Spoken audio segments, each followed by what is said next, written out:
guys, how are you? You're on the wrong side of my screen. There, that's a little better.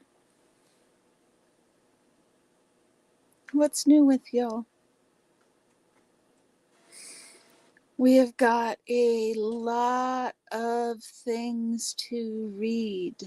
They are busily printing as I speak. And one of them here is going to be 35 pages. Hey, Susan, how you doing? It has been a day today, has it not? I feel like I went from one stream to the next. But I was also, you guys, I overdid the last 3 days. I went down to the Oregon Wednesday and protested after work. And then I went to the Lilac Garden on Thursday and did all that. And then yesterday I worked a full 8 hours and then I went to dinner. And I woke up this morning and I am just wrecked, y'all. I have not been able to keep my eyes open all day long, so I've only been catching things there. But I know that Aaron had a really long stream, and Reese had a difficult stream. Yeah, so that's what's going on. But over here, we're going to be studying some discourse analysis, I think. Hopefully this is just going to be review.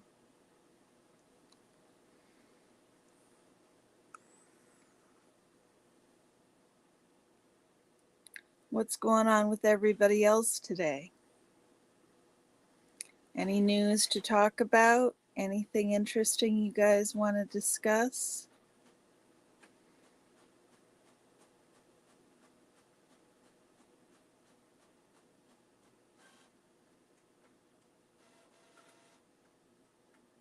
I'm listening to my printer print and hoping it doesn't run out of paper. You guys ever find that your printer runs out of paper at the most inconvenient times? You are finally home. That must be so nice, Susan. How long was the trip home? Did you make it over 1 day or 2? I'm really glad you're finally home. Traveling takes a lot, doesn't it? I always like getting home. My favorite thing, one time when we were traveling, the 9 hours, that's a long trip. One time when we were traveling, I had the house cleaner come while we were traveling. So we came home to a completely clean house.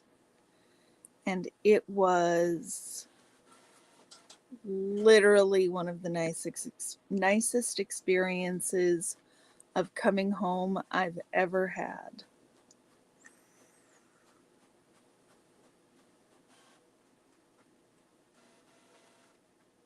So, yeah, I'm really glad you made it home. I hope the trip didn't take too much out of you. I know, like I said, I know traveling can be really exhausting. I hear that you might make it up to Austin. Is that what I'm hearing? When Liz is there? Did I understand that correctly, Susan?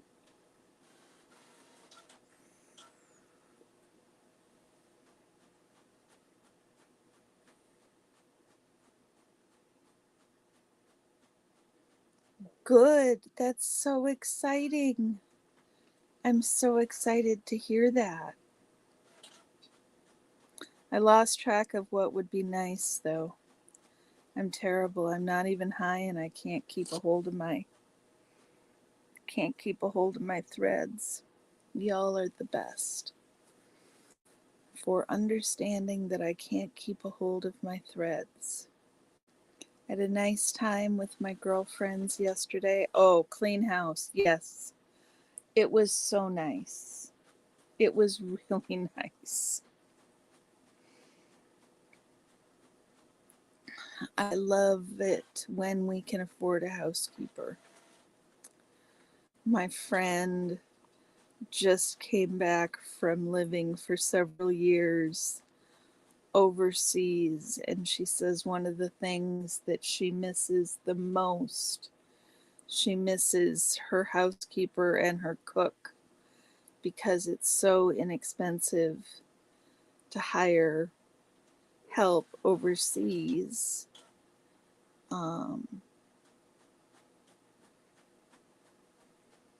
That it's easy to have. And so she's just at her wits' end trying to keep the house clean and all the food cooked and on top of her children.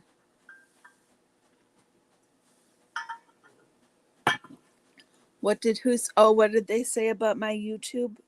They were excited for me. They said, of course, there were almost 1,000 people who wanted to talk to me because I'm so smart and funny and wise. That's what they said. They were really excited for me. They really liked it. They were very, very supportive. But that doesn't surprise me. I expected them to be supportive. They had lots of questions about the Scientology piece, just because they weren't as familiar with that piece. But that was interesting and nice to talk about.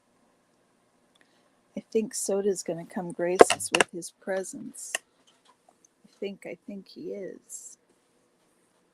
Yeah, I think he is. Come on.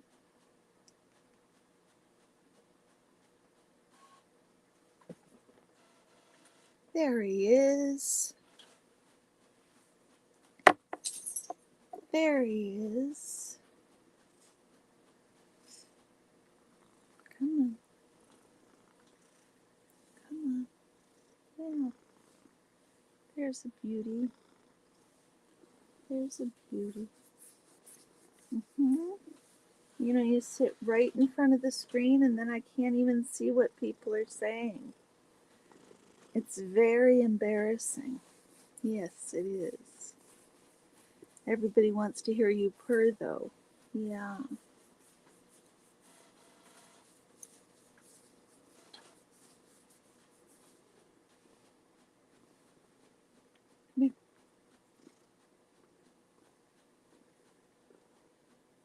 That's a good boy.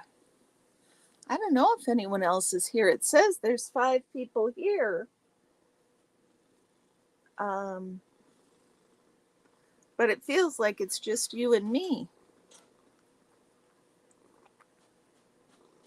Purring machine, grooming machine.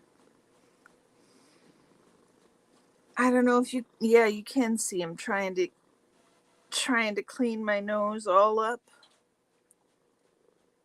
Yeah, hi Soda. Hi Bubba.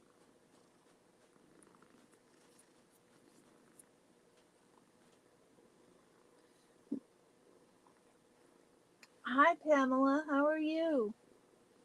We'll give it a minute. My printing will be done, guys, and then I can start reading all about this discourse analysis thing, which I think is going to be relevant to the whole Scientology sociolinguistics paper. So it's kind of important, as much as I was going to try to skip this weekend of homework. I need to take a look at it. How are you doing? How's your day today? Is everybody all caught up on all today's drama?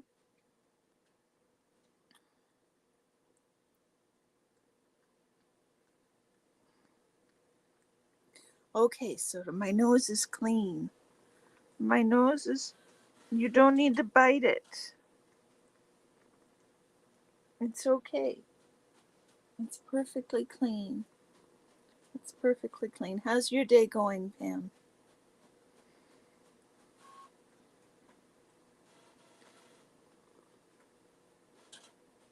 No, that's okay. You can live without my nose. Try my chin for a minute. We are waiting for the rest of the papers to print so I can go grab them.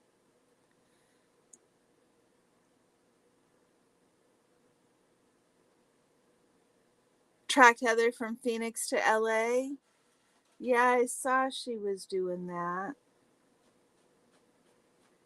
I'm so excited she gets to go to LA and meet everybody.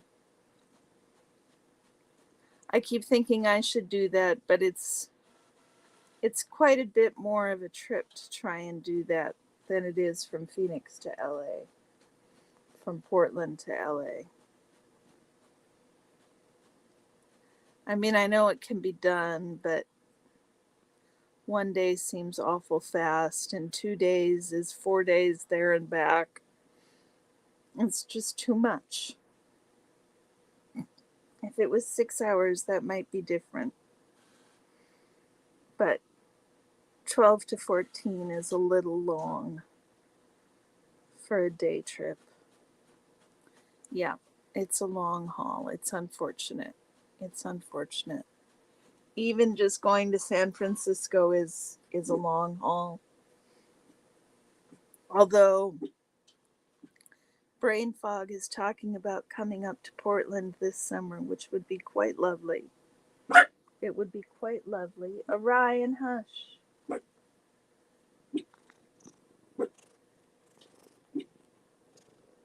Soda's gonna escape that way, huh, guys? Come here. You really gonna go up and over, cat? You can get out this way. Yeah, that's a good boy. Yeah. You guys are gonna get a flat. Nope, you managed to not get cat butt. So, what did you guys all think of all the news? I was I was unsurprised, but disappointed to hear Reese's news. I mean, disappointed isn't the right word. Saddened, but again, it wasn't a huge he is Wolf Machine. Wow, Walla Walla to San Bernardino. Oh my goodness, in one day. That would be awful, Pam. That would be awful. Reese's news is that, yes, hi, Wolf Machine. Reese's news is that they will be moving to a new home with alacrity very quickly. So, my impression is that things with the divorce are moving forward quicker than expected, and that she needs to find a new place to live, and that her initial statement seems to be that she will be living near her mom. Yeah, she and Huxley together, of course. Yeah. It is a lovely evening. It's been a difficult day.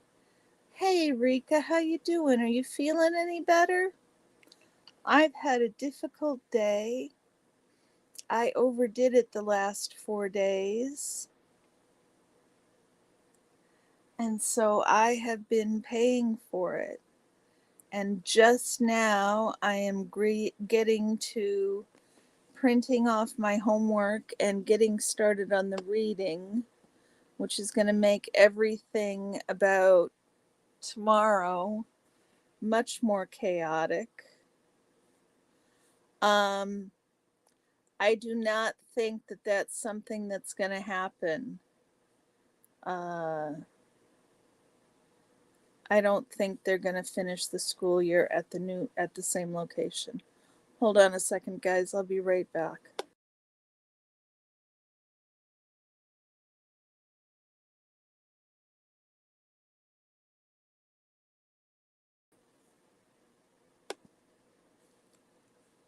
Thank you for your patience. I don't know that anybody asked that. I didn't get the impression at all that that was part of the conversation. On the other hand, it might be only 4 to 6 weeks till the end of school as I think about it. Okay, guys, hold on just a second while I go get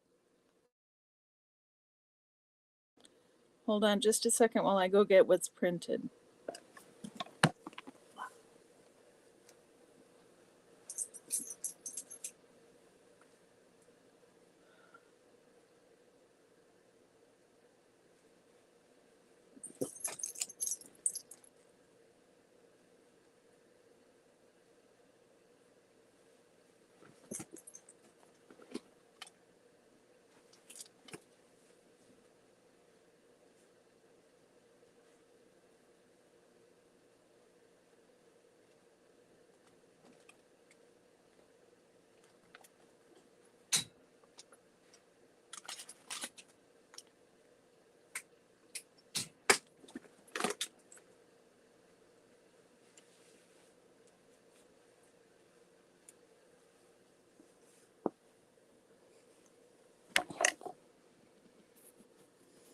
Paolo, it's been a rough day. Migraine, earache, vertigo.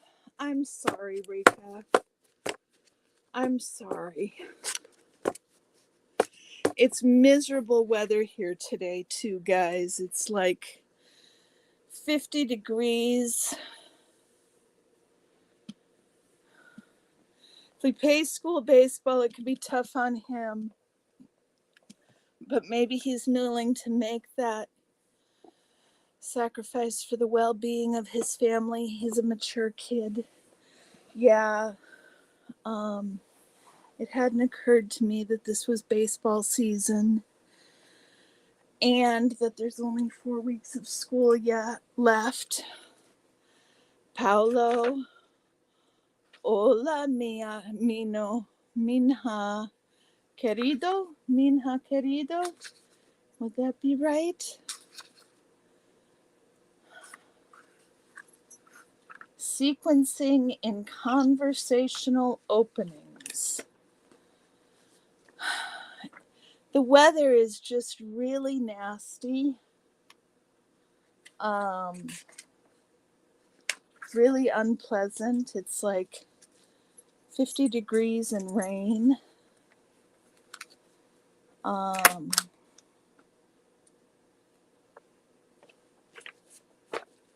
Yeah.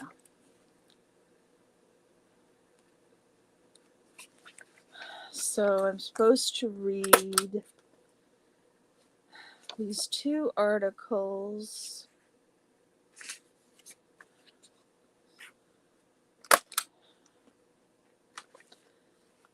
I hope tomorrow is better too. I haven't looked at Universal.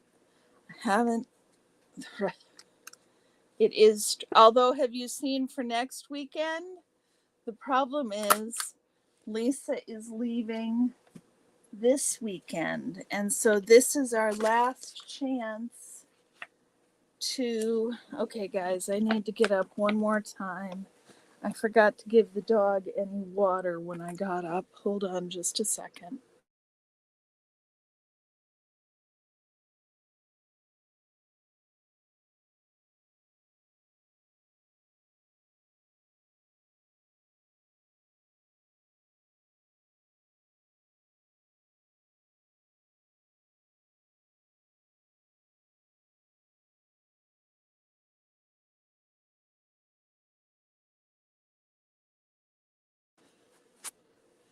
Wolf Machine is close to Portland. What's the forecast say? Boy, I can't believe it's 7 o'clock. I just really had a hard time staying awake today.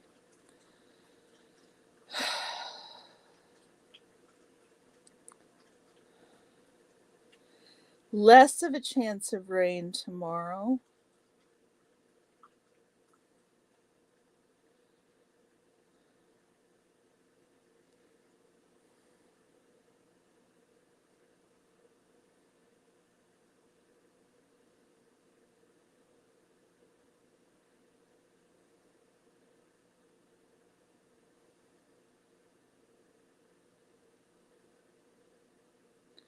It's not supposed to rain in the morning.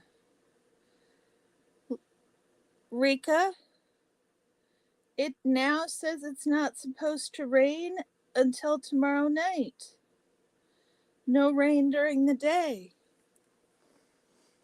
Cabana Chica's nature goddess must be working. That's amazing. It says no rain. It says no rain tomorrow. If I'm reading it right, is that what you guys are saying? I'm pretty sure I'm reading it right.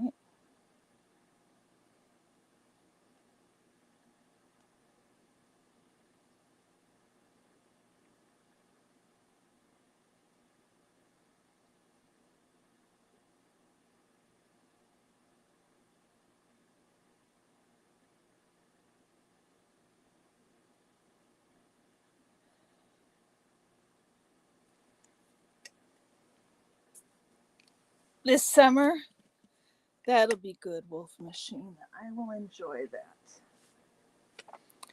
So the paper we are reading this afternoon is many pages long. We are reading page 64 through page 97. No, 64 through, so about 30 pages. But I don't know if you can see how large that print is and how big the margins are in comparison to the page.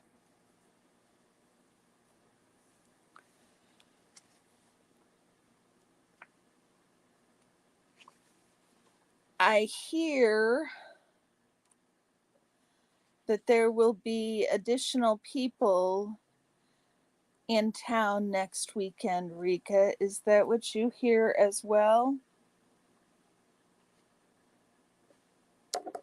We would love it, Wolf Machine.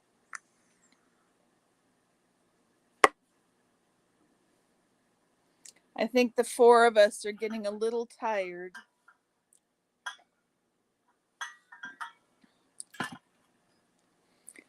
At least I'm getting a little tired. Yeah, we got to get you guys both down sometime. And Oregon Valley Girl. And we've got a bunch of, yes, May 11th is the SAFE conference. I guess my only concern about the SAFE conference is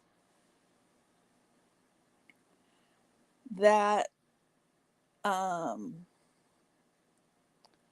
concerned about one of the presenters they have, because I don't trust that particular presenter.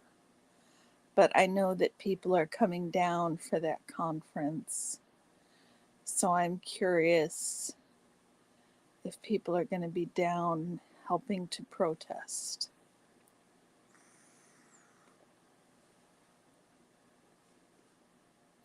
What am I supposed to share, Wolf Machine?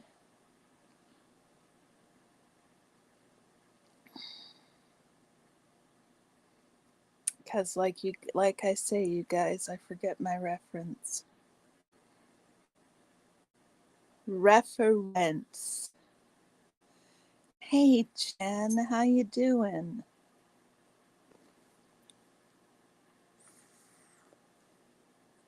We've just been chatting it up before we start in on, the concern with the presenter.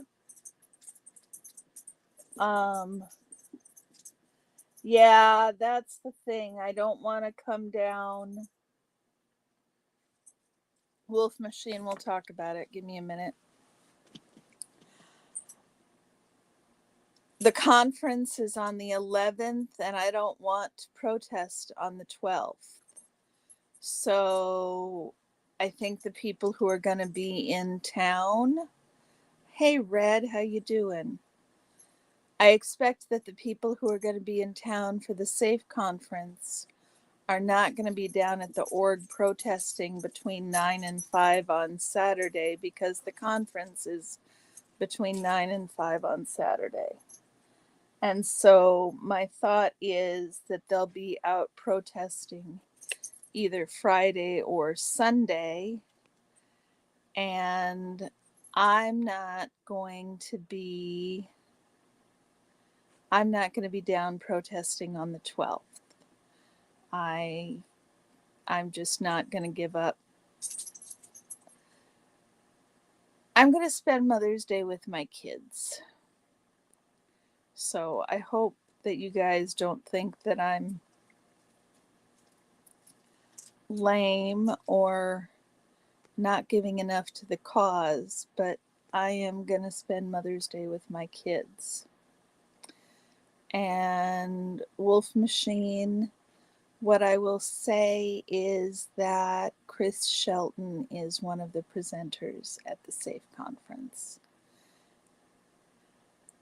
Yay, Jen, congratulations on 505 subs. That's wonderful. We'll get you the hours. The hours are hard. But they'll come. Thank you, Red. Thank you. I know, it's really exciting. Yeah, Wolf Machine, that's the concern I have about that group. Yeah. But I know at least 2 people will be in town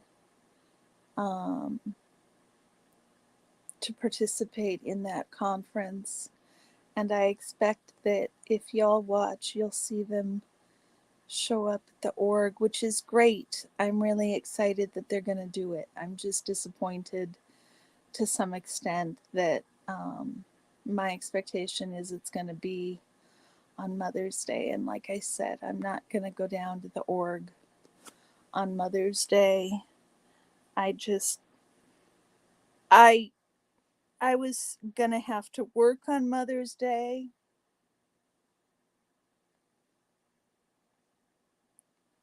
I am glad more people are showing up to the org. Exactly, Rika. I am really glad of that. That is what I am glad of. And I think that's important. And I will support that. And if people are there when I'm there, I will support them in being that. And like I said, I'm disappointed I can't be there on the 12th to participate, but we can't be down there. We can't be down there all the time. There's only so many of us. And I know, Rika, you've been giving. Thanks. Thanks, Wolf Machine. I appreciate that. Yeah, if I'm not going to, it's just, I need to spend that time with my kids.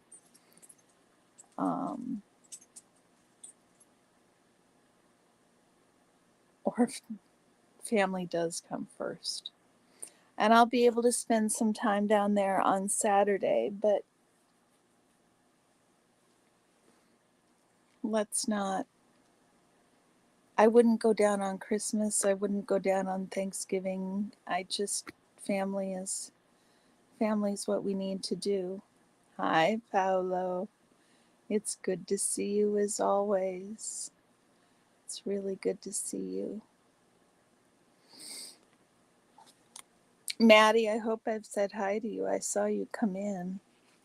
Are you guys ready for the universal and culture-specific properties of greetings? This is an old paper, if I understand correctly.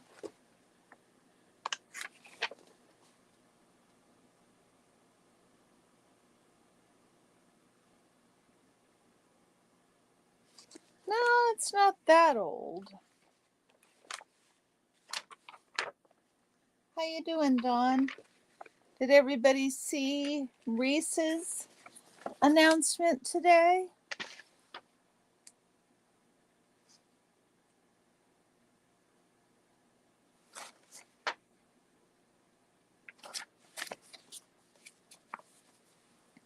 And how about Aaron's uh, live? That was fire. Me, I think I'm a little exhausted. Today was a can't keep my eyes open day, and I've had more than a few of those lately. I think that I am overdoing a bit, and I'm trying to figure out how I need to reorganize things. I think I worked and then I protested on Wednesday. And then on Thursday, I went to the lilac garden.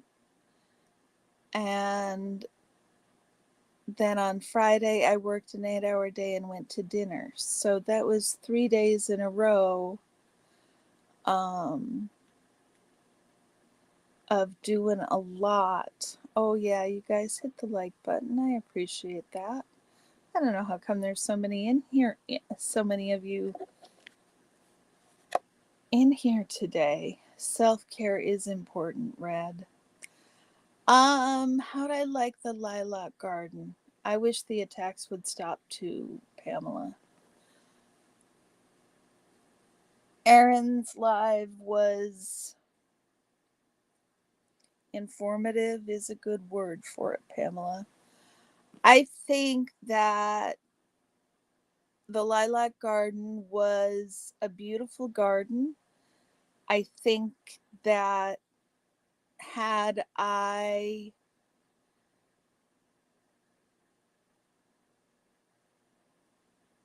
think $10 is a lot. I think that oh, I can give it again, Wolf Machine. Yeah, the attacker is dangerous.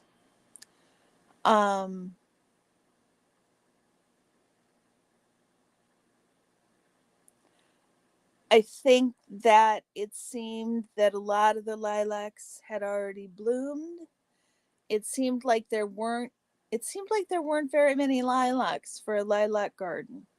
So I guess had $10 been a lot of money for us, had $20 been a lot of money, had that been a hardship, but I really wanted to go, I would have been really disappointed in the lilac garden.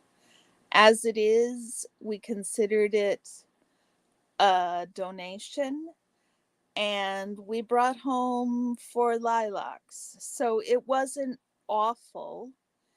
It was just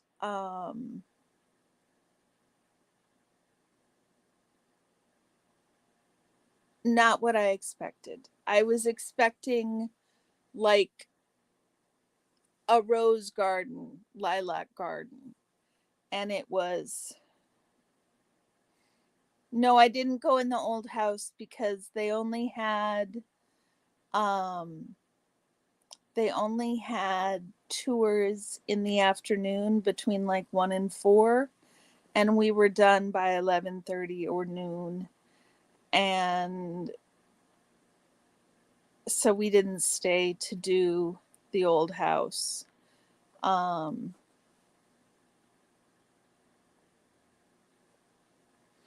need to back up. I'm getting too many threads. So with the lilac gardens, I don't know if it's $10 all the time or if it was just $10 during this period of time, but it was $20 total for the two of us to get in. And, I saw several buses from assisted living facilities. Had I been on a fixed income, I would have been upset about that $10. I would have been upset about the $10.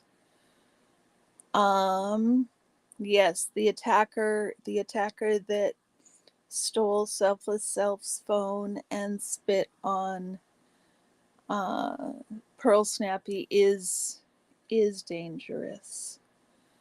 We hope to go to the lilac garden today, but the weather was icky.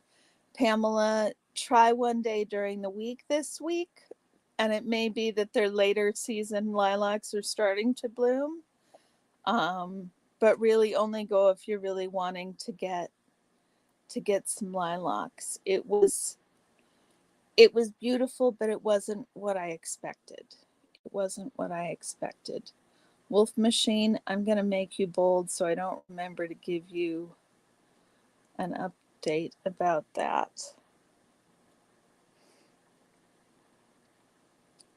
They had a tour, they had tours of the house, and they had a museum that you could go in on your own. Let me do this before I stop. Wolf Machine, I had a wonderful dinner with my friends. It was amazing. They were excited and pleased and really supportive about my YouTube channel. And they said, of course, I've got that many followers because I'm amazing and wonderful and smart and all the things. And it was great. I had a wonderful time.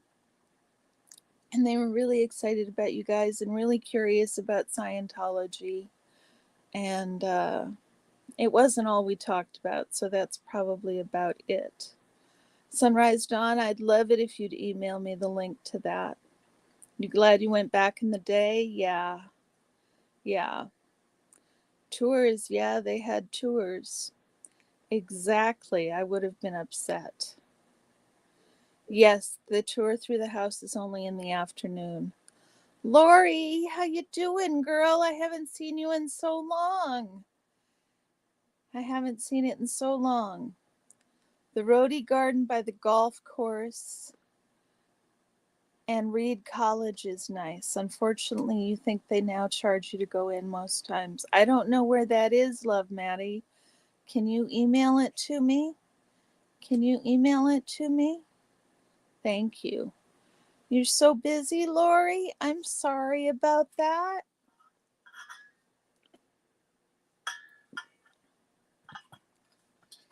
I mean, I hope the busy is at least keeping you paid on the regular. Love Maddie, send me email about the Rhodey Garden. Orion, the Rhodey Garden, because I'd love to go to that too. And I was going to take my client to the Lilac Garden,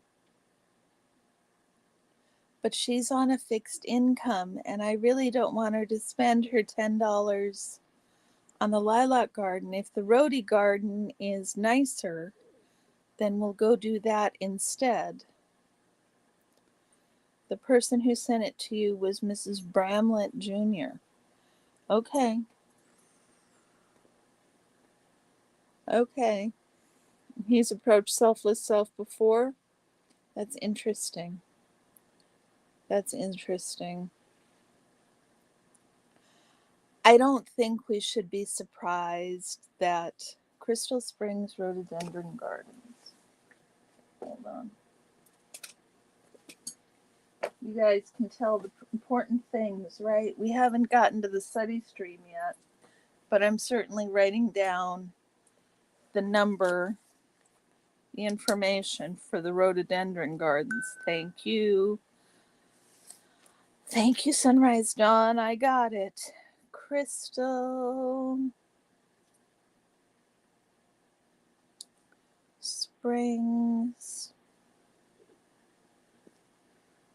Rhododendron garden.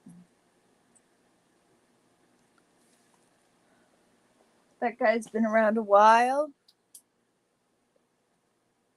Okay. I think we shouldn't be surprised to see some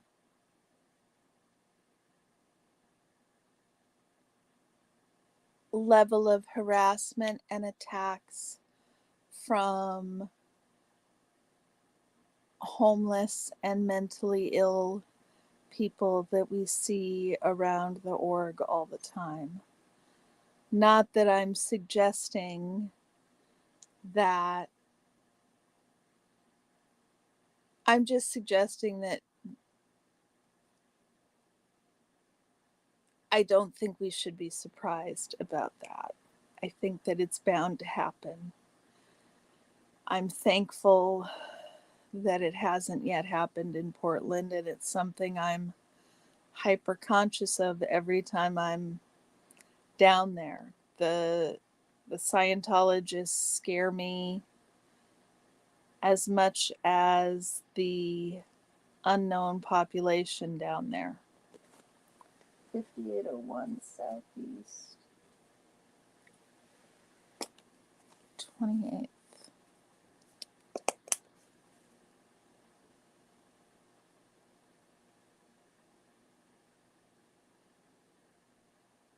It is right over by Reed, isn't it? Okay, I will find that, Maddie. Thank you for that. That might be a better place to take her to than all the way up to Woodland for the lilac garden, considering we only get a set amount of mileage each month, and the amount of mileage that that trip is going to take is going to be significant. The roadies aren't done blooming yet. They're still quite festive with how cold it's been. So maybe this week would be a good week to do that. So, you guys have any thoughts or opinions about Aaron's live beyond wanting the attacks to stop? I thought it was incredibly discouraging.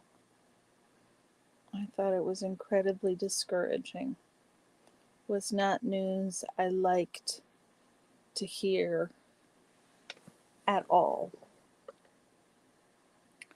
I'm not quite sure why we're bringing people's personal lives into the mix.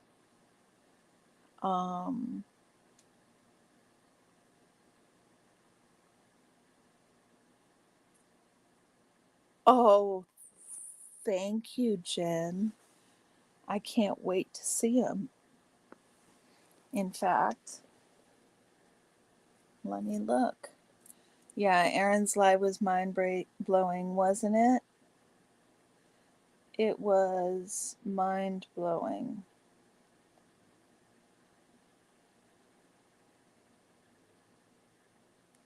These are great, Jen. Look at these, you guys. Oh. Jen, everybody's got your email, right? Never mind. There we go.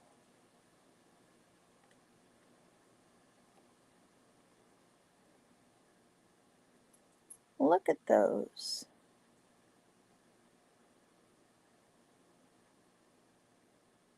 It's okay to ask for help. Honk if it's a cult. Jen, I want one for when I'm standing on the sidewalk that says thumbs up if it's a cult. And I was going to make one like that. But if you want to make one that says thumbs up if it's a cult.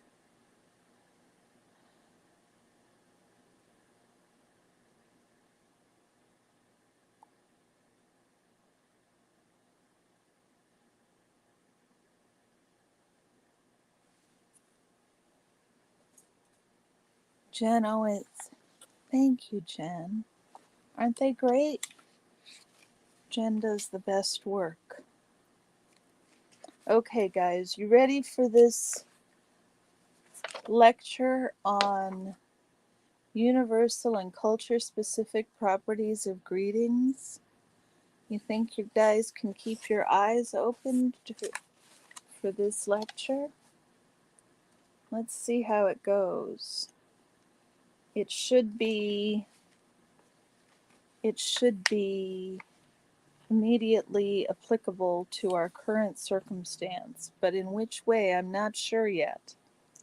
So it says, the literature on greetings includes several commonly made claims that require an agreed upon definition of what constitutes a greeting exchange.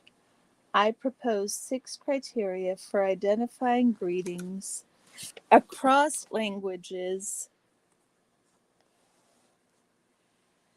and speech communities. Applying these criteria to a speech community in Western Samoa, I identify 4 types of greeting exchanges there. These exchanges show contraclaims in the greeting literature that not all greetings are devoid of propositional content, and that they need not be, quote, expressive, unquote, acts of the type proposed by speech act theory. In greetings, Samoans accomplish various social acts, including searching for new information and sanctioning social behavior.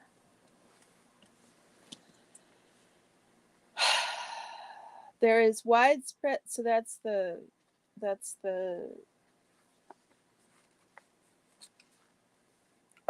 abstract. That's the abstract.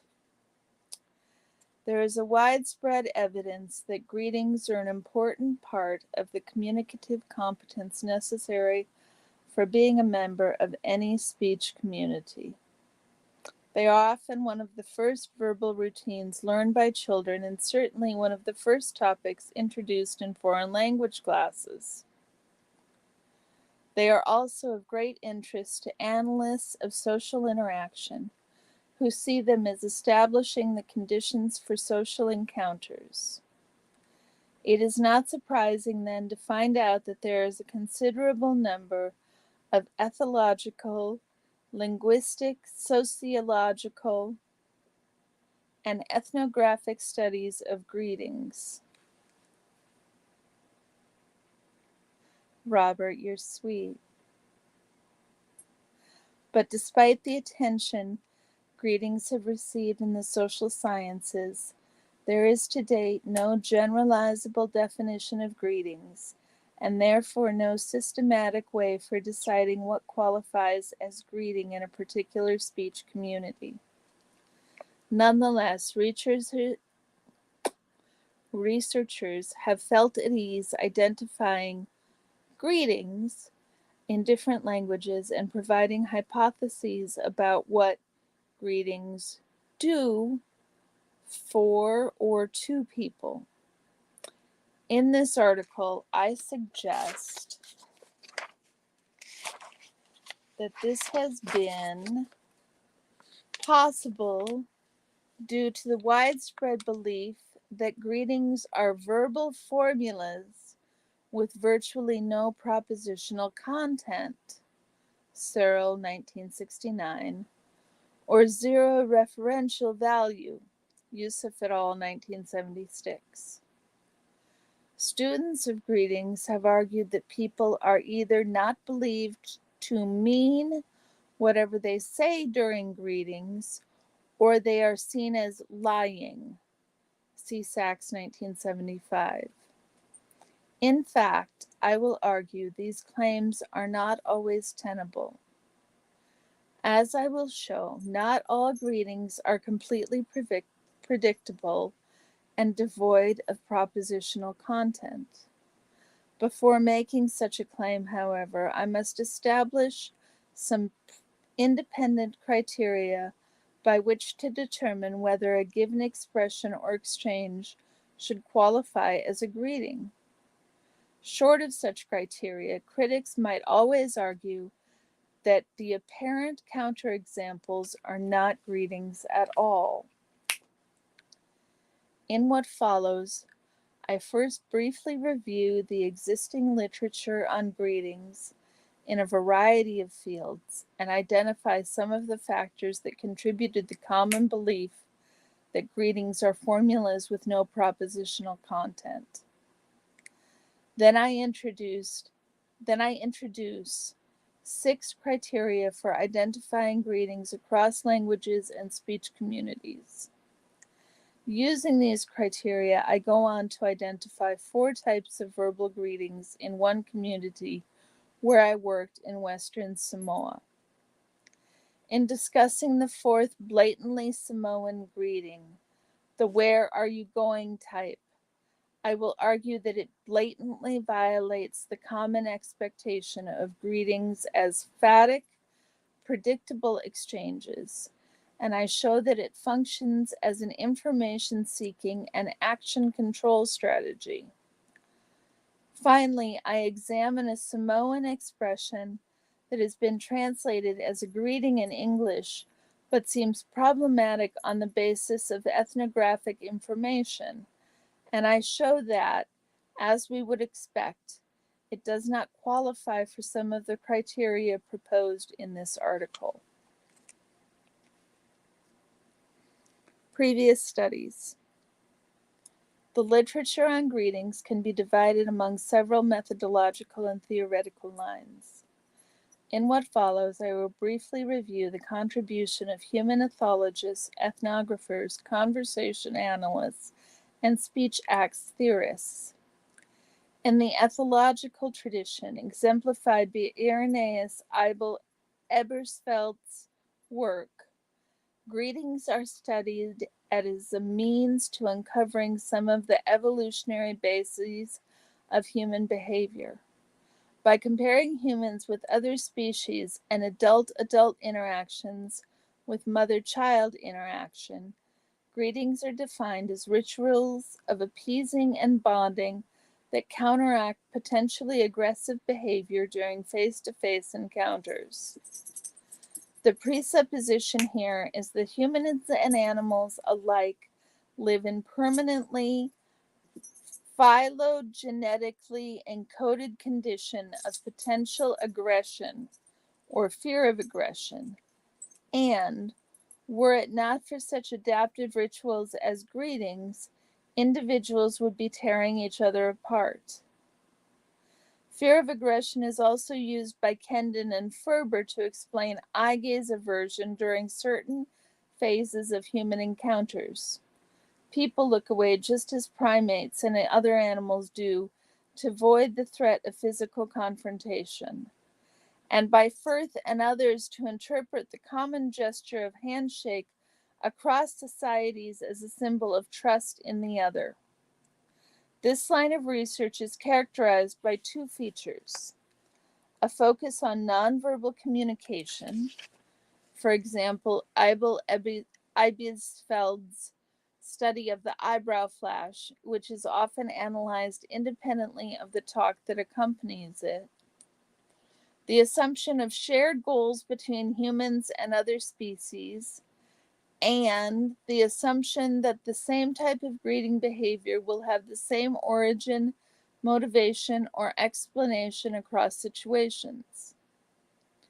The focus on nonverbal communication has been important in counterbalancing the logocentric tendency of other studies of greetings, see below, and has revealed commonalities across cultures that would have been missed were researchers concentrating exclusively on verbal behavior.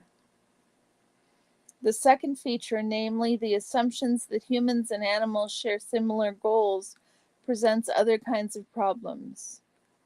It might be easy to accept that all species share a concern for survival and safety, but it is less easy to believe that the meaning of such a concern would be the same across species.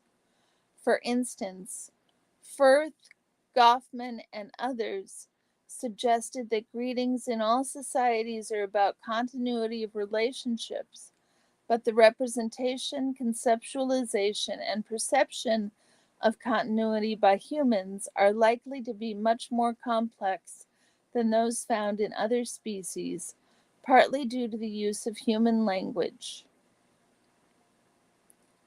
Furthermore, without minimizing the aggressive potential of human psyche and human action, we must remember that there are other things in life besides fighting or avoiding fights.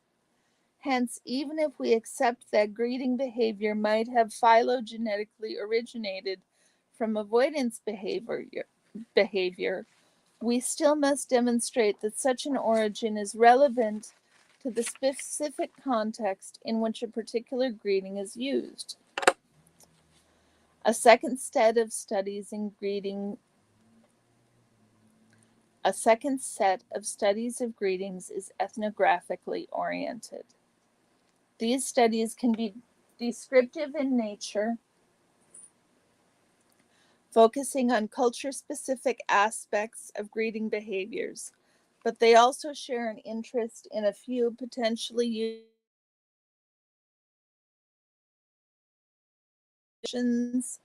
the sequential properties of greeting exchanges and the importance of status definition and manipulation.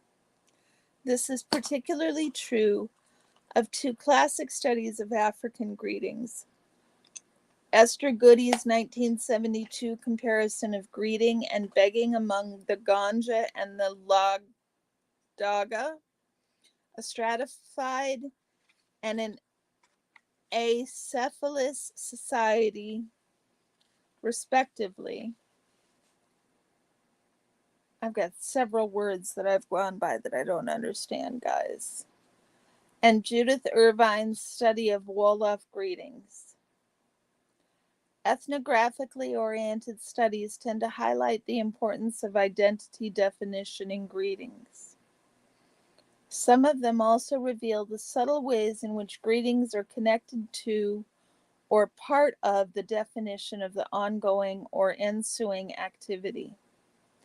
This is especially the case in Caton's and Milton's studies, which provide clear examples not only of the religious dimensions of greetings in some societies, but also of how what is said during greetings both presupposes and entails a particular type of social encounter.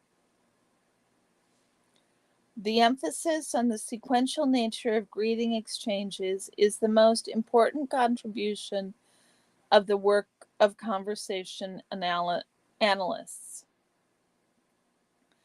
Shegloff and Sachs' work on conversational openings and closings, for instance, shows that greetings should not be analyzed as isolated acts, but as a series of pairs, adjacency pairs, whereby the utterings of the first part by one party calls for and at the same time defines the range of possible next turn by a second party, the recipient. Sachs' study of how are you as a greeting substitute in English provides a stimulating description of the interactional implications of choosing to greet and choosing to answer in a particular way. Okay, Pamela.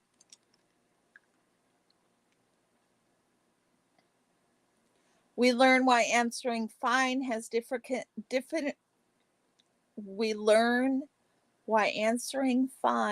different consequences from answering lousy. And hence we are provided with a sociological justification for lying. As I will show later, the extension of these insights into another language and a different speech community shows that it is not always easy to determine what is a greeting substitute, nor is it always the case that routinized questions can be easily answered by lying. Finally, greetings have been analyzed by speech act theorists who focused on their functions as acknowledgement of another person's presence. Searle and van der Vecken proposed to analyze English greetings as an example of the expressive type of speech act, aimed at the courteous indication of recognition of the other party. Searle and van der Weyken, 1985. And Box and Harnish in 1979 classified greetings as acknowledgments, their reformulation of Austin's behabitive and Searle's expressives. In line with authors in other research traditions, Searle and van der Weyken also assume that greetings have no propositional content, while Bach and Harnish interpret the act of greeting as an expression of pleasure at seeing someone.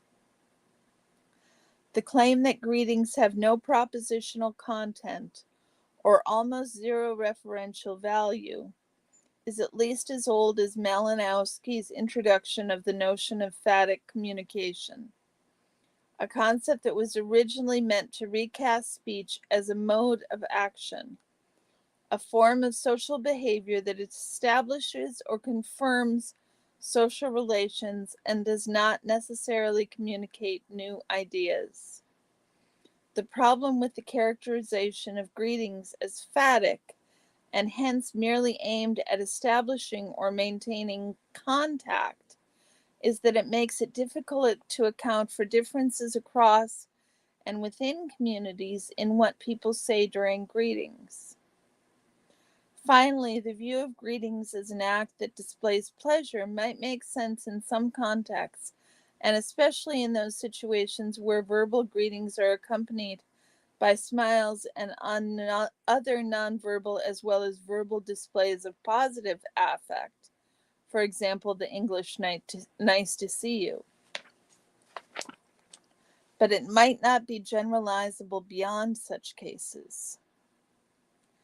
The interest in the biological basis of greetings, their social functions, their sequential organization, and their illocutionary forces have revealed a number of recurrent properties of greetings and have presented interesting hypotheses about the form and function of greetings.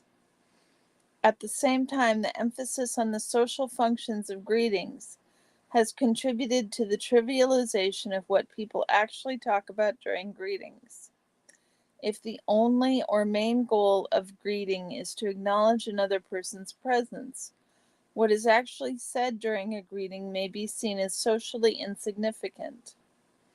In this article, I argue that this lack of consideration of the propositional content of greetings presents considerable empirical problems, and I suggest that we need ethnographically grounded analysis of greeting expressions to solve such problems. One of the problems in ignoring the content of verbal greetings is that it establishes loose connections between social functions and the talk used to achieve them. As a consequence, difference in what people say can be ignored, and we end up supporting the view that once you've seen a greeting, you've seen them all, a corollary of the more general principle. Once you've seen a ritual, you've seen them all.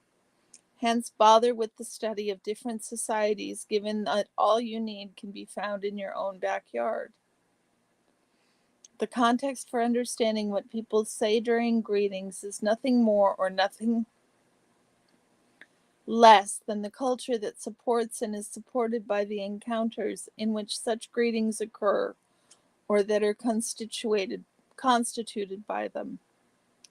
The method by which such encounters need to be studied must then minimally include ethnography, the recording of what is actually said, and at least a working definition of the phenomenon that is being investigated.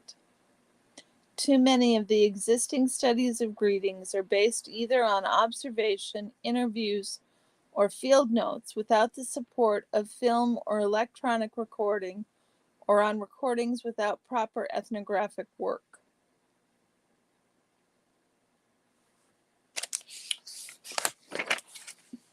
So what did we just read, guys?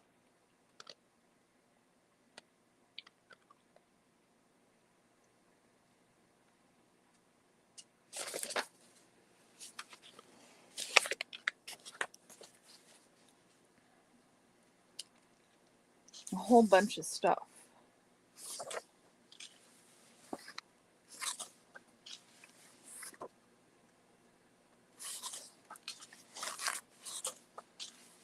Okay, now we're going to get into the meat.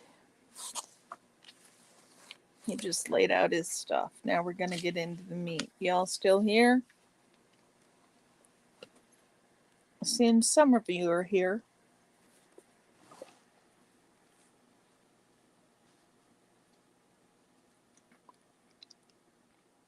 The starting assumption in this study is that we must be open to all kinds of conventional openings and social encounters as potential cases of greetings.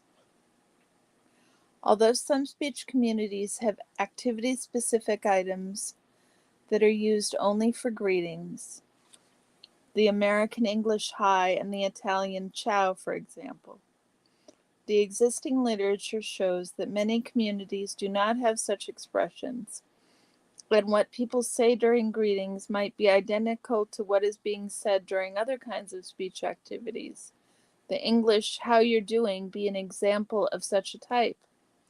For this reason, to concentrate only on lexical items and phrases exclusively reserved for greetings, or more generally salutations, would be tantamount to admitting that many languages do not have greetings or have a much restricted set of types. The criteria provided below are offered as a solution to this problem. Criteria for identifying greetings across languages. Building on the studies mentioned above, Orion. Okay, that's your toy. Building on the studies mentioned above and a few others, it is possible to extract a set of 6 recurring features to be used as criteria for the identification of greetings in a speech community. Near boundary occurrence, establishment of a shared perceptual field, adjacency pair format, relative predictability of form and content, implicit establishment of a spatiotemporal unit of interactions, and identification of the interlocutor as a distinct being worth recognizing.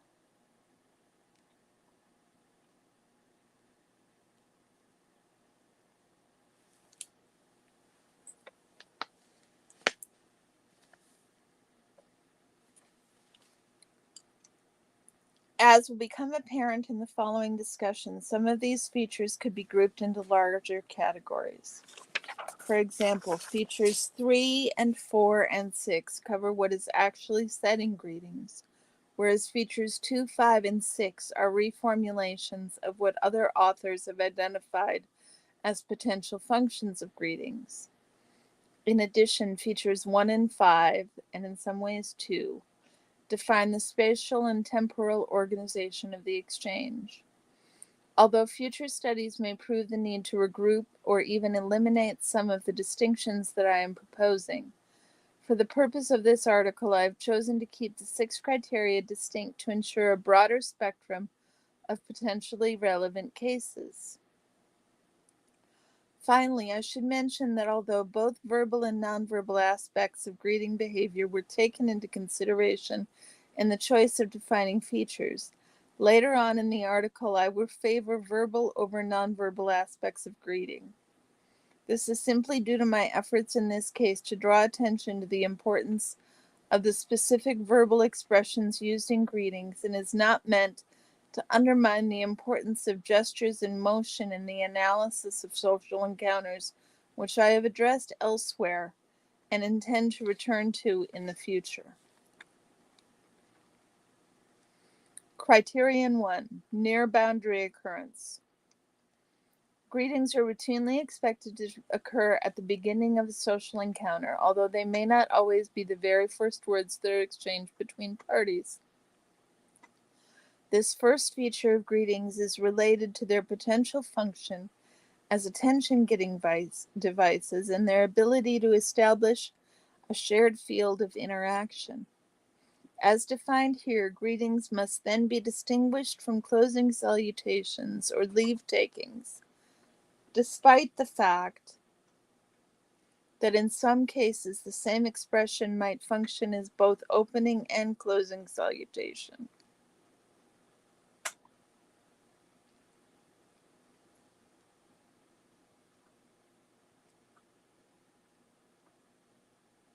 I'm just thinking about what this is saying about greetings in relation to having a YouTube channel and greeting all of you as you come in, and the importance that that greeting has on what the next thing is, creating a shared perceptual field. Establishment of a shared perceptual field. Greetings either immediately follow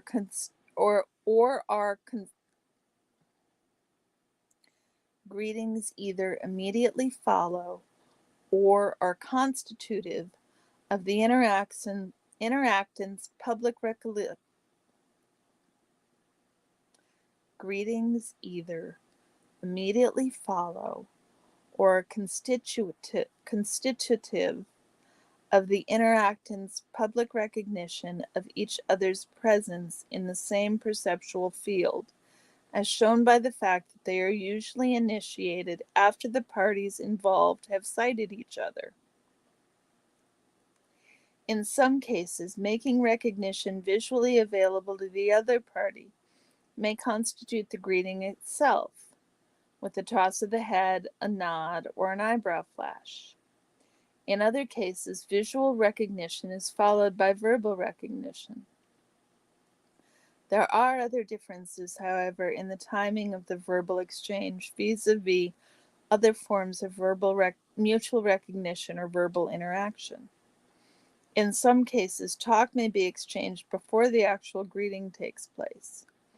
This is the case, for instance, in the Samoan ceremonial greeting, see below, where participants may exchange jokes, questions, or a few brief remarks before starting to engage in what is seen as the official greeting. A possible hypothesis here is that the more formal or the more institutionally oriented the encounter, the more delayed the greeting, and that the more delayed the greeting, the more elaborate the language used. Thus, we would expect a very brief and casual opening salutations to occur simultaneously with, or at least very close to, mutual sighting, and long and elaborate greetings to occur after the parties have had a chance to previously recognize each other's presence in some way. One of the most extreme examples of this delayed greeting is the one described by Scherzer among the Kuna, where a visiting chief who has come to the gathering house is greeted after he and his entourage, typically consisting of his wife, his spokesman, and one of his policemen, have been taken to someone's house to bathe. Then they return to the gathering house, where the visiting chief and one of the host village chiefs, sitting beside one another in hammocks, perform Arkan K, literally handshake, the ritual greeting. Such chanted greetings are quite extended, including a long sequence of verses that are regularly responded to by the other chief, who chants Teki, indeed.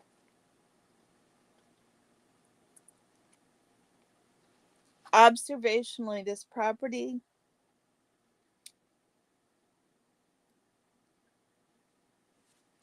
would love to watch the concert, but we'll probably watch it on replay. You have a mild headache trying to come on. There seems to have been a lot of that sunrise dawn.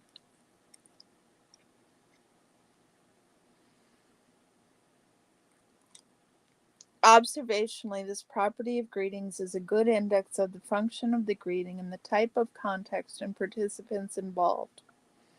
Immediate and short greetings tend to index an ordinary encounter, whereas delayed and long greetings tend to index something special in the occasion. The social status of the participants, their relationships, or any combination of these various aspects.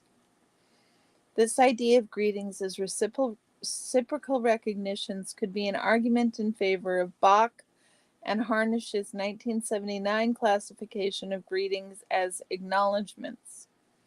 Greeting would be a response to finding oneself within someone's visual and or auditory range, if such a person is a candidate for recognition.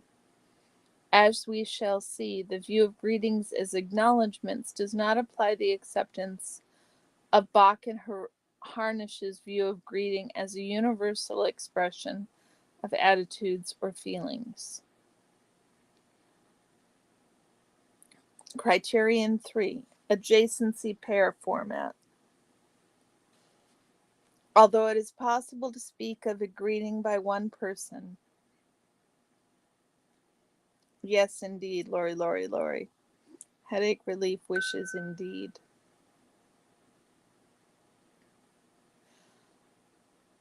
Although it is possible to speak of a greeting by one person, greetings are typically part of one or more sets of adjacency pairs. See Shegloff and Sachs. That is, hold on a second, guys. I'm extra distractible today.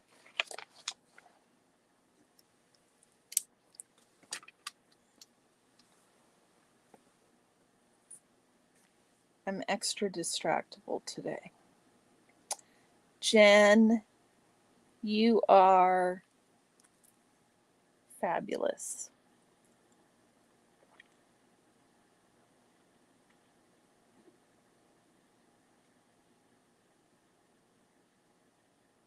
Look at her. That's exactly what I need. I will print that out. I will put it on a poster board. I will take it downtown with me.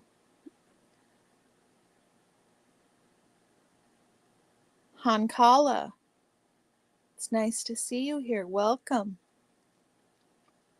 Wasn't it great, Lori? Yeah. It's perfect.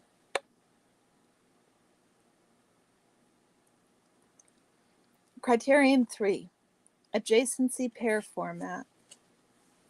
Although it is possible to speak of a greeting by one person, greetings are typically part of one or more sets of adjacency pairs. That is, two-part sequences in which the first pair part by one party, A, invites, constrains, and creates the expectation for a particular type of reply by another party, B. See examples 1, 4, and 6 below. The adjacency pair structure makes sense if greetings are exchanges in which participants test each other's relationships. E.g., are we still on talking terms? Are we still friends? Jen, you just don't even stop. Do I still recognize your authority? Do I still acknowledge my responsibility towards you? The sequential format of the adjacency pair allows participants to engage in a joint activity that exhibits some evidence of mutual recognition and mutual understanding. The number, utterance type, and participant structures of these pairs vary both within and across communities. For example, some African greetings are organized in several adjacency pairs. If we take the adjacency pair format to be a defining feature of greetings, a one-pair part greeting, not as uncommon as one might think, would be defective or in need of an explanation. Criterion 4.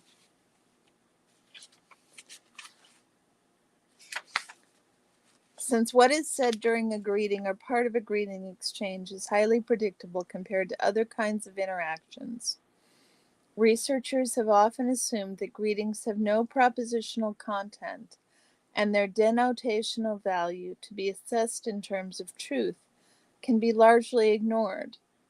Whether people say hi, good morning, or how are you has been seen as an index of properties of the context. For example, the relationship between the parties, the nature of the social encounter, rather than as a concern participants manifest towards gaining access to new information about their interlocutors. First, this aspect of greetings needs to be further qualified in at least 3 ways. First, it should be made clear that information is exchanged in human encounters regardless of whether there is talk.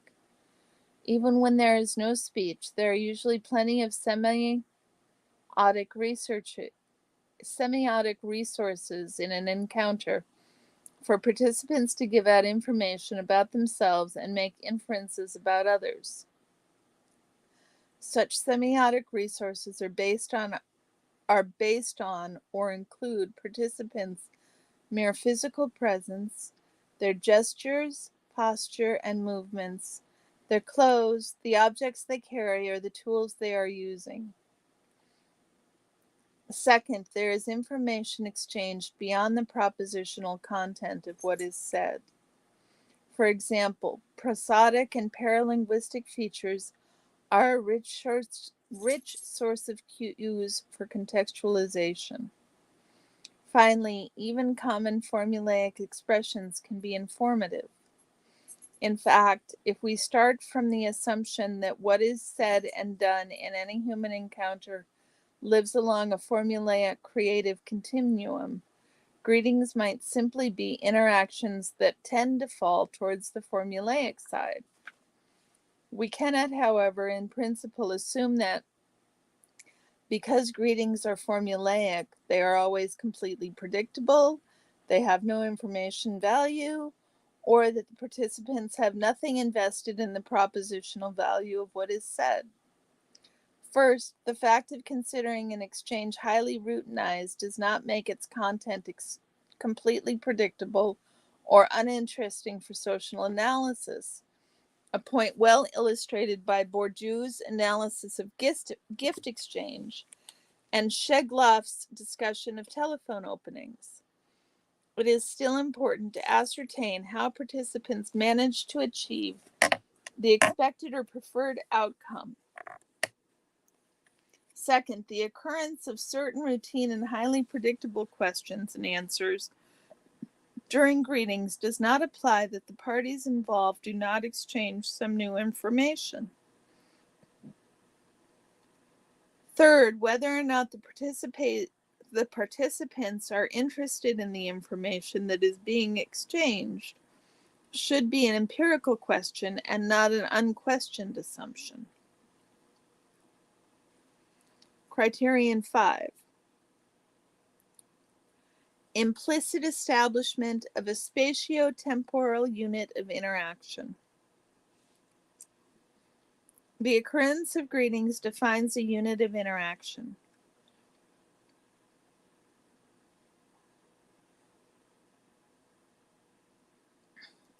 Sachs alluded to this feature of greetings by saying that they occur only once in an interaction and that they can constitute a minimal proper conversation.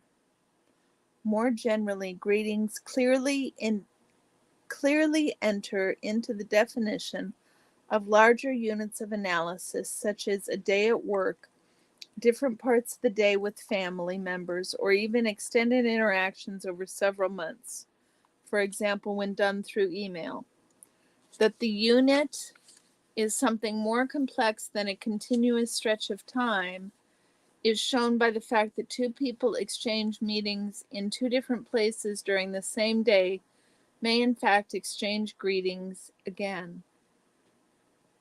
An empirical investigation of when greetings are exchanged throughout the day by a given group of people who repeatedly come into each other's interactional space might provide important clues on how they conceptualize the different space-time zones in which they operate.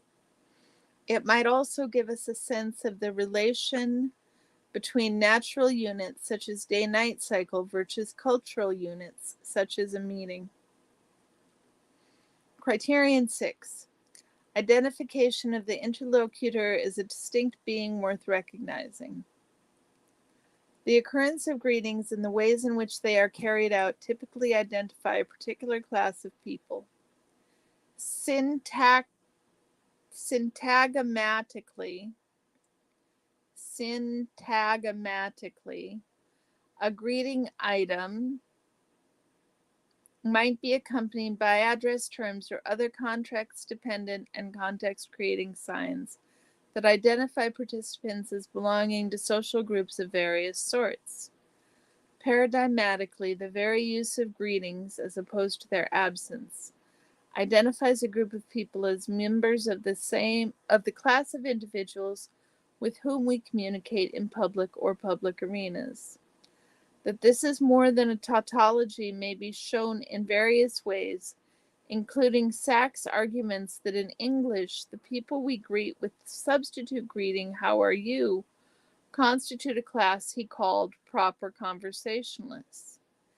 Even in those societies in which apparently any two people entering the same perceptual field would be expected to exchange greetings, distinctions are in fact made. Thus, for instance, among the Tuareg, according to Youssef, once two people are seen progressing toward one another, the parties must meet, and once they have met, they must greet each other. Such moral imperatives, however, must be understood against the background of a social world in which avoiding greeting would be interpreted as a potentially threatening situation. The desert people have a history of intertribal warfare and intertribal feuds. If the Targi meets another or others in the desert, the identification of the other as early as possible is critically important. For once another person is sighted on an intersecting trajectory, there is no turning aside, for that can be interpreted as a sign of either fear or potential treachery and ambush, which invites countermeasures. This means that, implicitly, the use of greetings can distinguish between us and them, insiders and outsiders, friends and foes, valuable and non-valuable interactants. For example, in many societies, children and servants are not greeted. The absence of greetings then marks these individuals not only as non-proper conversationalists or strangers, but also as not worth the attention implied by the use of greetings. An empirical case study. Any proposal for universal criteria needs empirical investigations to support it. In the rest of this article, I will offer a brief discussion of the Samoan greetings as a way of assessing and refining some of the claims made so far.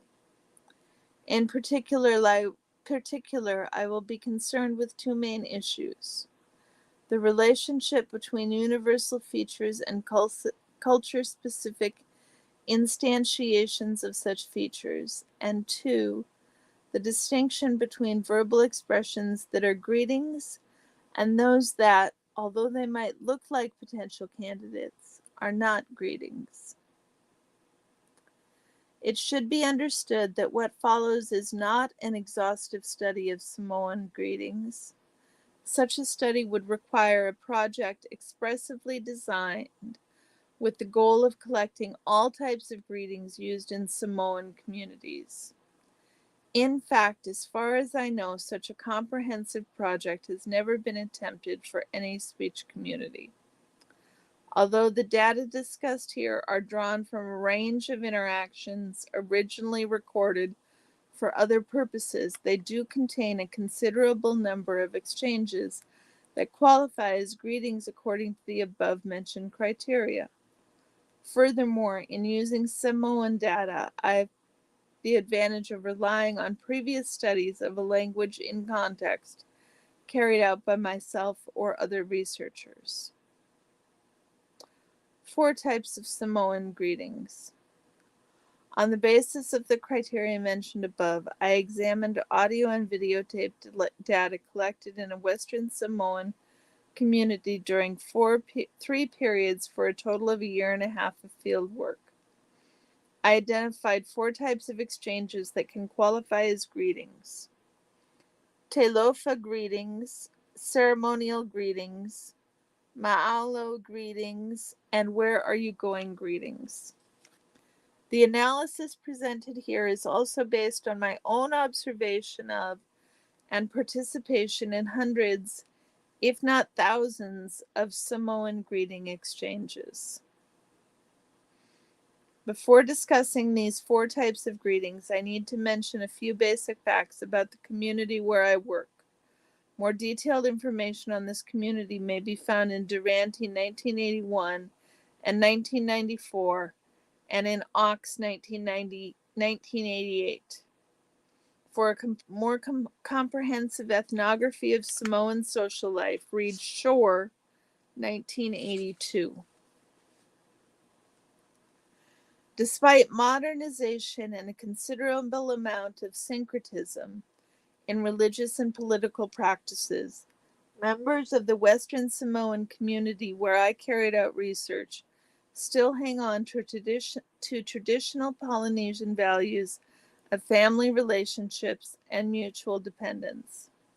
Their society is still divided between titled individuals, matai, and untitled one, taulelea, and the matai are distinguished according to status, chiefs, orators, and rank, high chief, lower ranking chief. Having a title usually comes with rights over land and its products, and the duty to participate in decision-making processes such as the political meetings called fono. Status and rank distinctions are pervasive in everyday and ceremonial life in a Samoan village. The language marks such distinctions in a number of ways, the most obvious which is a special lexicon called upo fa'alo, respectful words used in addressing people of high status and in talking about them in certain contexts. Such words are part of some of the greeting exchanges that I will discuss below. None of the greetings I discuss qualifies as the most basic or unmarked greeting item or exchange in Samoan society. As I will show below, the greeting that is the highest on the formulaic end of the formulaic creative continuum, and hence with the least propositional content, te lofa, is the rarest in everyday life, and hence is an unlikely candidate for the role of the most basic type or the one the other greetings are substituting for. Greeting. This greeting can be used in a number of settings, including open and closed areas, for example, either outside or inside a house, whenever 2 people become visibly and acoustically accessible to each other. Unlike the other Samoan greetings I will discuss below, the te lofa greeting is at times accompanied by handshaking, a gesture likely borrowed from past Western visitors and colonial authorities. In fact, this is a greeting that is today most commonly used with foreigners. Contrary to what was described by Margaret Mead, people from the same village today rarely greet each other with te lofa, which is reserved for people who have not seen each other for a while or who have never met before. Hence its common use with foreigners and guests from abroad. In an hour-long videotape of an inspection committee, a singa, going around the village and meeting dozens of people, I found 3 examples of te lofa. All three examples include only one member of the inspection committee, Chief S, the highest ranking chief of the group, who initiates the greeting. In one case, Telofa was exchanged with a group of chiefs from another village waiting for the bus. Although I have no information on the people who were greeted with Telofa, in the other two cases, the interaction is not incompatible with the hypotheses that the parties involved had not seen each other for a while or are not very familiar with one another. Like the expressions used in the other Samoan greetings, Telofa may occur by itself or may be accompanied by an address term, either a name or title. For example, Telofa alii, or greetings, sirs, here is an example that shows the adjacency pair format of the greeting and its rather simple AB structure. Chief, Telofa Kalesia. Kalesia says hello. Chief says hee hee. You guys want to see that? This is the brief.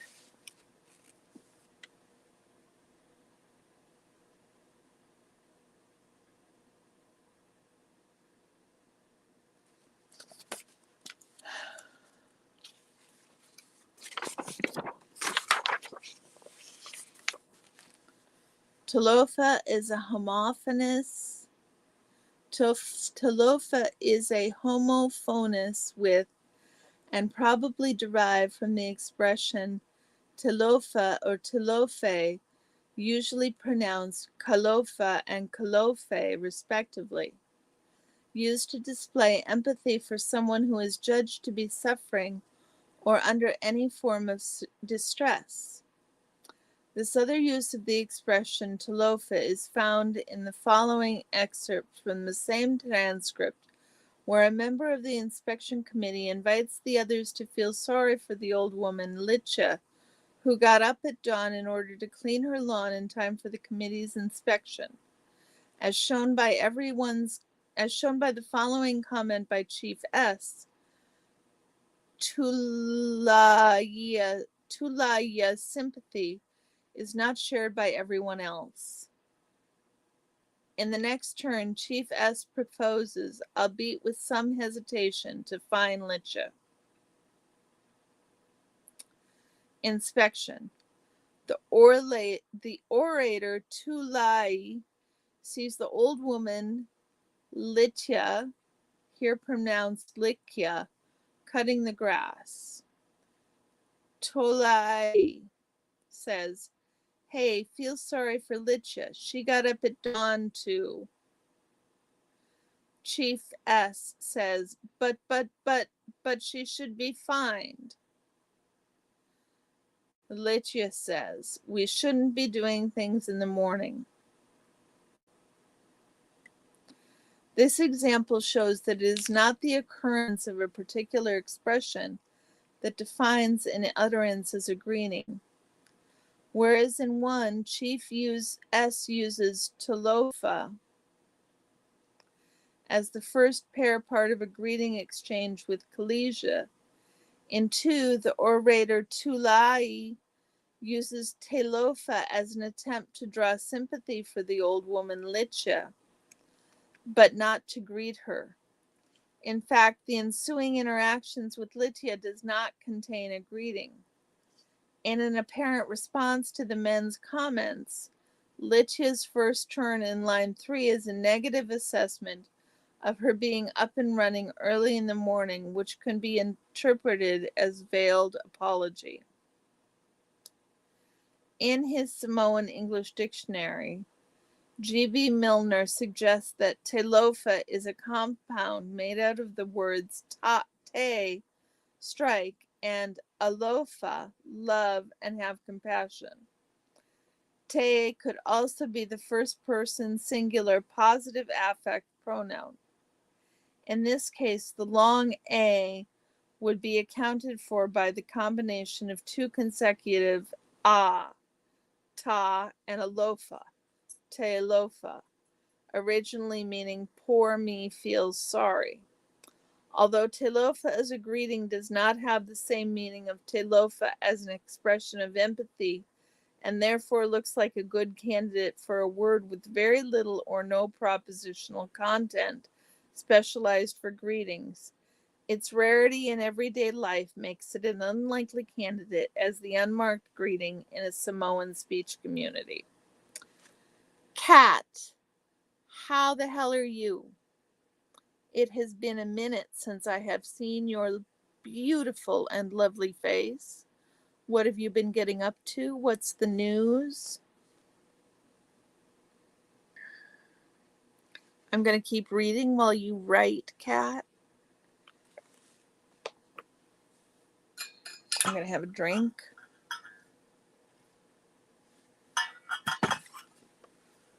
And I'm going to say my first Minnesota goodbye, y'all. I hate to do it to you.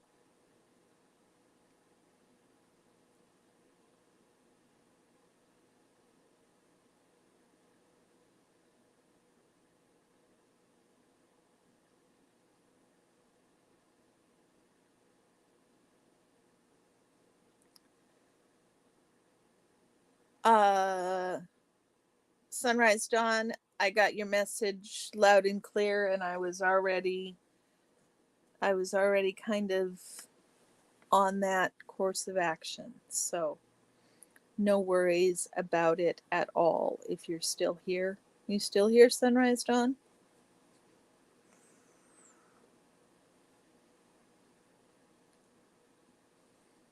Yeah, thank you.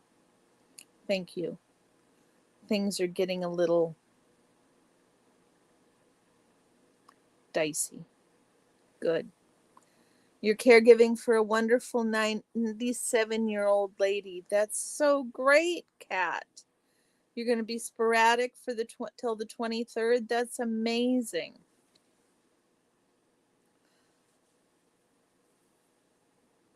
That's amazing.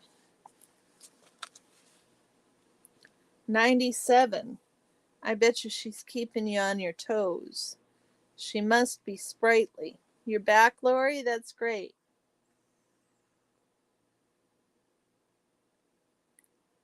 Okay, so the Talofa greeting is not a candidate as an unmarked greeting in a Samoan speech community. The Ma'alo greeting. She's a pistol. I bet. I bet you she's got stories for days. In my data, this greeting is most commonly used when one party, A, arrives at a site where the other party, B, already is. It has the structure given in 3. 3. Malo greeting. Pardon me. Malo plus intensifier plus address plus title or name. B. Malo plus intensifier plus address plus title or name. The word mahalo has several meanings in Samoan. Its use as an opening salutation is closely related to its use as a compliment or encouragement to people who are working or who have just finished doing something. See below. An example of the malo greeting is provided in 4 from an audio recording of the inspection tape mentioned above. Inspection. The committee members, including AFOA, a chief, and Tulai, an orator, arrive at the orator Taipei's family compound and see Taipei's wife, Sulima. Congratulations. Hello, Sulima. Congratulations. Hello. Everything is fine. Nice. The land looks nice. Where is the old name? Old man. Here, line 1 contains the first pair part and line 3 contains the second pair part.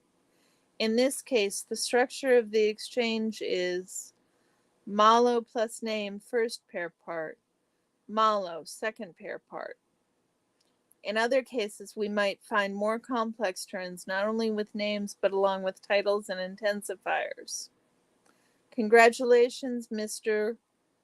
Faitumatau. Much congratulations. In most cases, the exchange is initiated by the arriving party. This makes sense if we interpret this use of mahalo as a greeting as an extension of its use of mahalo as an expression of congratulations to someone who is engaged in a task or has just successfully completed one. This is the second Minnesota goodbye, you guys. The latter case, called the Malo Exchange in Durantine Oaks. The first Malo recognizes one party's work or activity, and the second Malo recognizes the role played by the supporters, tapuai. The second Malo in this case is usually followed by the adverb intensifier, foi, quite also, which further underscores the reciprocity of the exchange. Differently from the greeting ma'alo, the complimenting ma'alo typically occurs in the middle of an interaction. Hence, it does not conform to the first two criteria described above, near boundary occurrence and establishment of a shared perceptual field.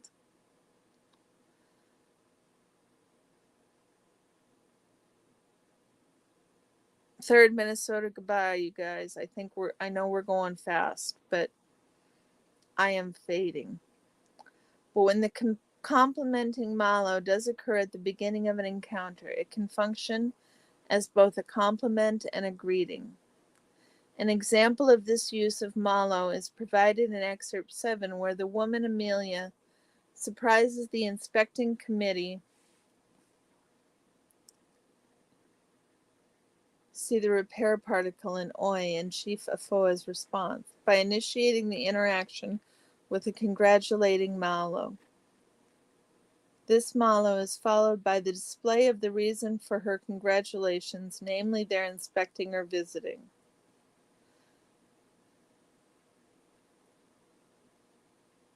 I hope y'all have an amazing night too.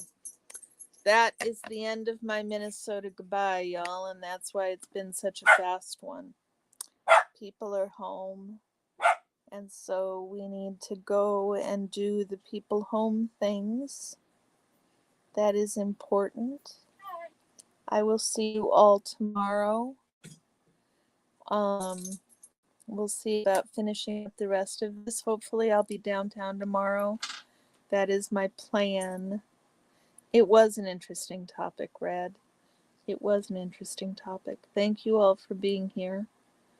And I will see you all on the flip side. Take care. Bye-bye.